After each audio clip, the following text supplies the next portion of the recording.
Kacey Birchmier here with Tracy Blackmer from Cover Crop Solutions. And today I'm going to ask you about how cover crops can really affect soybean cyst nematodes. There's some new information out on that, isn't there? Yes, there's been a number of studies up in Canada, there's been a number in the Chesapeake Bay, but more recently we've seen a number of trials done in Illinois. Mike Plummer from the University of Illinois has done a number of studies over the last couple of years, and it's been pretty exciting to see how using some of the cover crops with cereal rye and annual ryegrass have actually greatly reduced the SCN pressure. Of course, that's the soybean cyst nematode and the egg thresholds.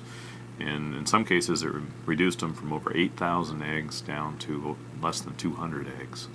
And why are they seeing the reduction in the eggs? I'm not sure they know all the reasons why. They think part of it might be that the eggs are actually hatching, but they're not actually surviving on the cover crop, so they're reducing.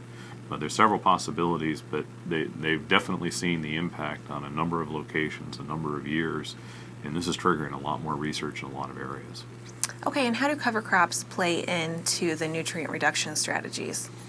Of course, in the Chesapeake Bay and in the Mississippi River Basin and even the Great Lakes area, the cover crops have been shown to greatly reduce the nitrate loading into the rivers and streams and ultimately the lakes.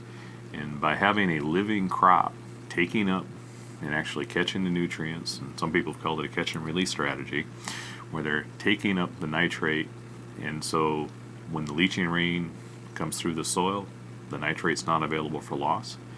But over the winter and the next spring, then the nutrients are released from the cover crop for the following crop. So those nutrients are actually helping the crop rather than going into the water. Okay, and so if a farmer planted a cover crop this past year, what should they consider for their nitrogen credits? Well, it depends a lot on what type of crop. Obviously, the legumes will fix nitrogen and would add more, but it partly depends on how much biomass. What we've seen is in a lot of areas, if they're planting about 4 to 5 weeks before a killing frost, most crops, if they're not a legume, are getting somewhere in the neighborhood of about 30 pounds of nitrogen taken up in that crop. So we would expect somewhere from maybe half to all of that being available in the next crop, depending on the weather and the local conditions.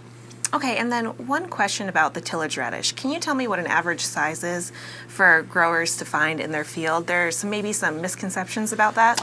Yes, there's a lot of pictures showing how they can get over 2 feet long and huge radishes. But if people are planting them, following a corn or a soybean rotation, usually you're talking about a 4 or 5 week window.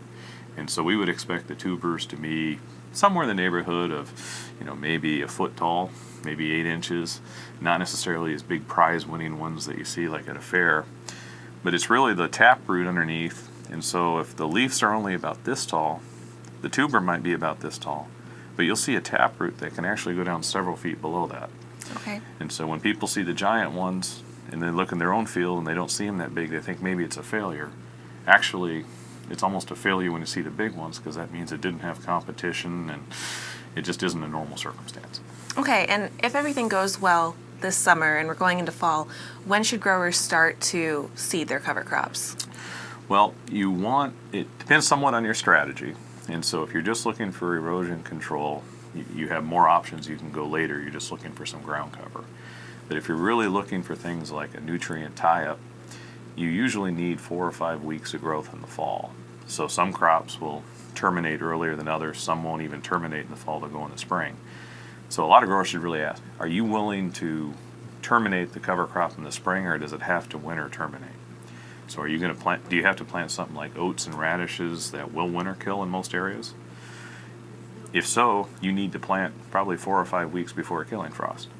If you're willing to let it grow in the spring, you can probably go later and maybe go, a week or 2 before a killing frost and let it continue to grow in the spring to get some of that benefit. Great, thank you. Thank you.